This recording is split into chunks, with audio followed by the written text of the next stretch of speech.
Welcome to Chapter 17, The Amount and Distribution of Practice. This chapter answers two of the most practical questions a teacher, coach, or therapist ever faces.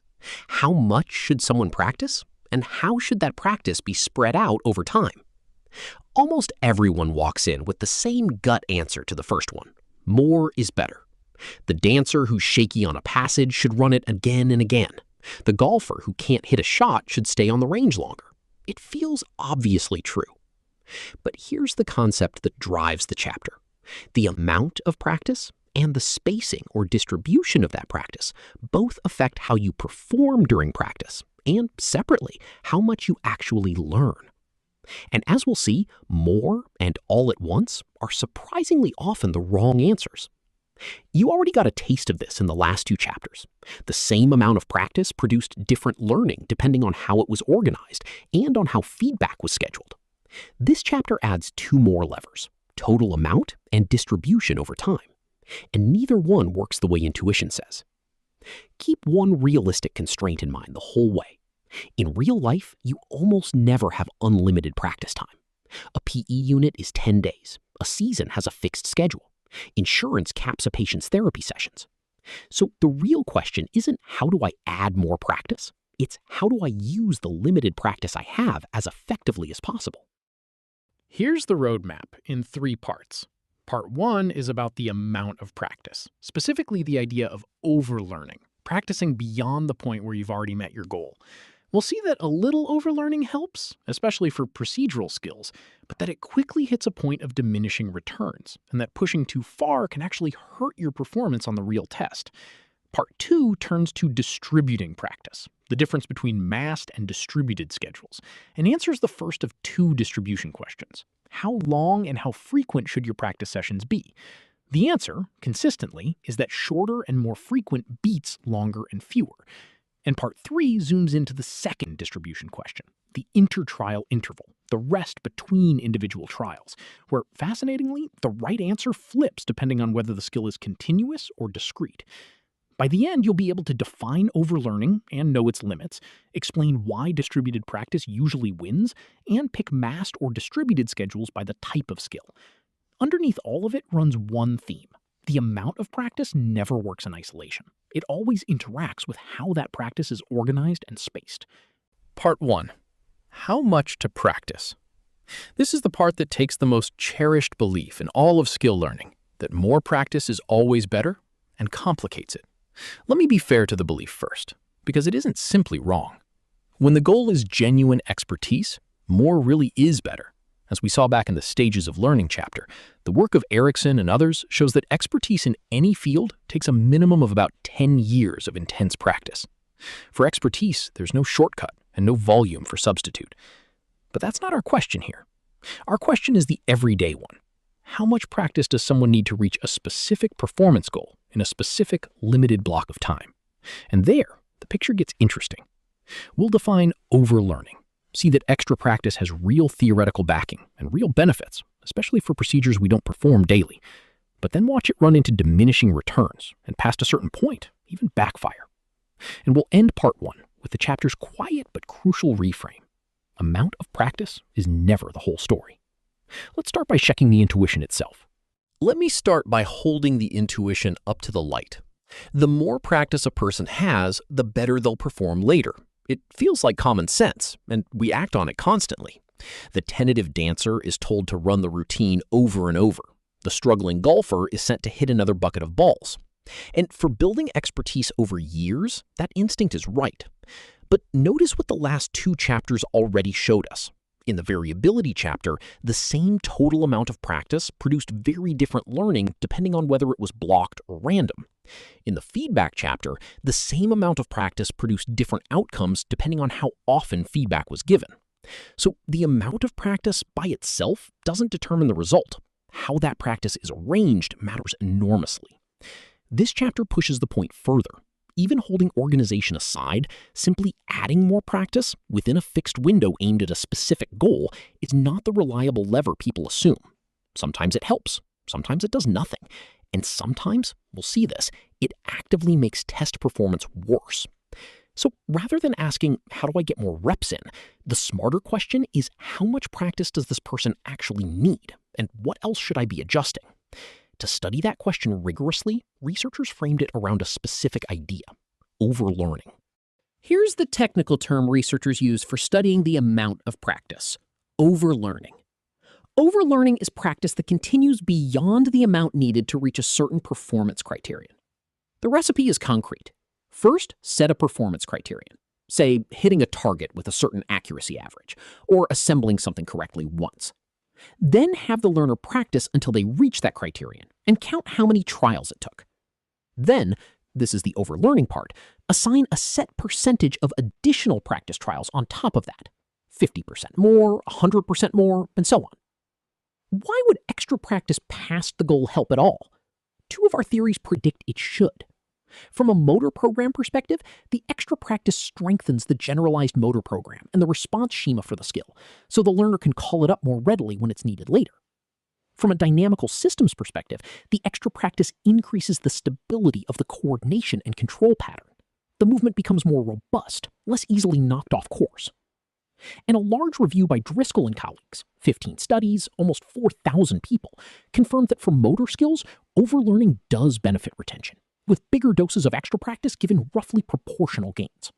So overlearning is real and useful. But that review lumped all skills together, so let's look closer, starting with the kind of skill overlearning helps most. Overlearning pays off most for what we call procedural skills, and these are worth defining because they're everywhere in the working world. A procedural skill is an interesting blend of cognitive and motor work. Each individual movement is fairly easy to perform, but to do the whole task, you have to know which movements to make and in what order. Assembling a circuit board, following a startup checklist, the steps of a clinical procedure, these are procedural skills. And they have a characteristic weakness: people forget the procedure, especially when they don't perform it every day. The classic study is from the US Army. Soldiers learned to assemble and disassemble a machine gun. They learned it in a short training period and then didn't touch it again for weeks because it wasn't a daily duty. When tested later, their performance had fallen off a cliff. So researchers tried overtraining, extra practice, to fight the forgetting. They compared two versions, each adding 100% more trials: an immediate version, where the extra practice happened right after reaching criterion, and a refresher version, where it came midway through the 8-week gap. Both overtraining groups beat the no overtraining group on the retention test, and the two didn't differ from each other. Since they worked equally well, the researchers recommended the immediate version. The trainees are already there, so it's cheaper and faster than bringing them back later. For a procedure you'll need cold weeks from now, bank the extra practice up front. Now, a different kind of skill, a dynamic balance skill, which has far less of that "what order do I do it in" cognitive component. There's really only one study in the entire literature on overlearning a balance skill, by Melnick, and it asked a sharper question than the others. Not just, does extra practice help, but is there an optimal amount? People practiced balancing on a stabilometer, a board that tips side to side, where the goal is to keep it level, until they reached a criterion of staying on balance 28 out of 50 seconds. Once they hit that, different groups got different amounts of extra practice: 0%, 50%, 100%, or 200% more trials. Then everyone took retention tests a week and a month later. The first result is the encouraging one, and it confirms what we'd expect. Every amount of extra practice helped. All the overlearning groups outperformed the no extra practice group on retention. So overlearning works for balance skills too, not just procedural ones. But Melnick's sharper question, whether more extra practice keeps giving more benefit, has a more surprising answer, and that's the next slide. Here's Melnick's more surprising finding, and it's one of the most practically important ideas in the chapter: diminishing returns. Yes, all the extra practice helped, but the group that did just 50% extra practice did as well on the retention tests as the groups that did 100% and 200%. Read that again. Tripling or quadrupling the amount of extra practice brought essentially no additional learning over the modest 50% dose. There's a point beyond which piling on more practice simply stops paying off proportionally. And this isn't a quirk of one balance study. In rehabilitation, Quackel and Wagonar found that giving acute stroke patients additional daily physical therapy sessions produced no added benefit beyond a certain amount. And in a real PE class, Goldberger and Gurney had fifth graders practice a football punt under two formats. One format squeezed out about 7 more practice trials per student than the other. But there was no difference between the groups in how well they actually punted on the test. The extra trials were, in effect, wasted. The lesson for anyone working under time limits is liberating. You don't need to maximize reps. A reasonable amount of practice gets you most of the benefit. Beyond that, your time is better spent elsewhere.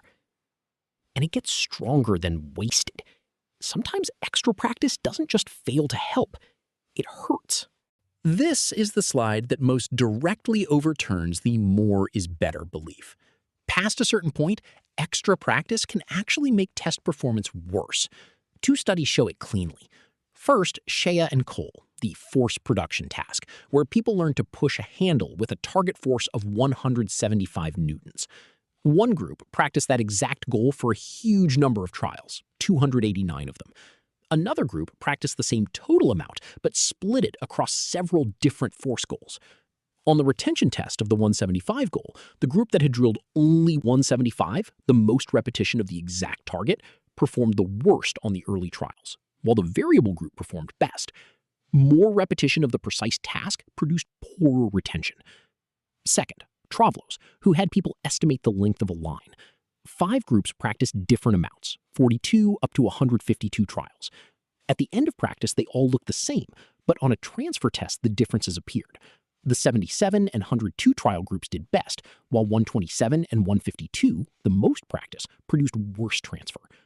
42 was too few. Over 100 was too many. Why would more hurt? 2 reasons. 1, the tasks were simple, so beyond a point, learners got bored and stopped investing real cognitive effort in each trial. 2, overdrilling one fixed movement, as we learned in the variability chapter, actually weakens your ability to remember and transfer it. More of the same can crowd out adaptability. Let me draw part 1's real conclusion, because it's easy to miss here. The point is not that the amount of practice doesn't matter. It does. Overlearning makes a skill more permanent, and for a procedure you'll need months from now, banking extra practice is genuinely smart. The point is subtler. The amount of practice is not the critical variable when considered in isolation. In every study we just looked at, amount of practice mattered only in interaction with something else, with the variability of the practice in Shea and Cole, with the complexity of the task in Travlos, with how the time was organized in the PE class. You've now seen amount interact with feedback frequency, with practice variability, and, coming up in parts 2 and 3, with how practice is distributed in time. So the mature way to think about how much is never to ask it alone. Always ask it alongside. How is this practice organized? How is it spaced? How is feedback scheduled? Amount is one dial on a console, not a master volume knob. With that reframe in hand, we turn to one of the most powerful of those other dials. Not how much you practice, but how you spread it out over time. Let me pull part 1 together before we change gears, because the headline is easy to miss here. It is not practice doesn't matter. It does. Overlearning, practicing past the point where you've already hit your criterion, genuinely helps retention, and it helps most for procedural skills, the step-by-step tasks we don't perform every day. So for something you'll need cold weeks from now, banking extra practice up front is smart. But there's a clear point of diminishing returns. Remember Melnick's balance study, where 50% extra practice was as good as 200? Beyond a sensible amount, more reps stop paying off proportionally, in the lab, in the clinic, and in the gym.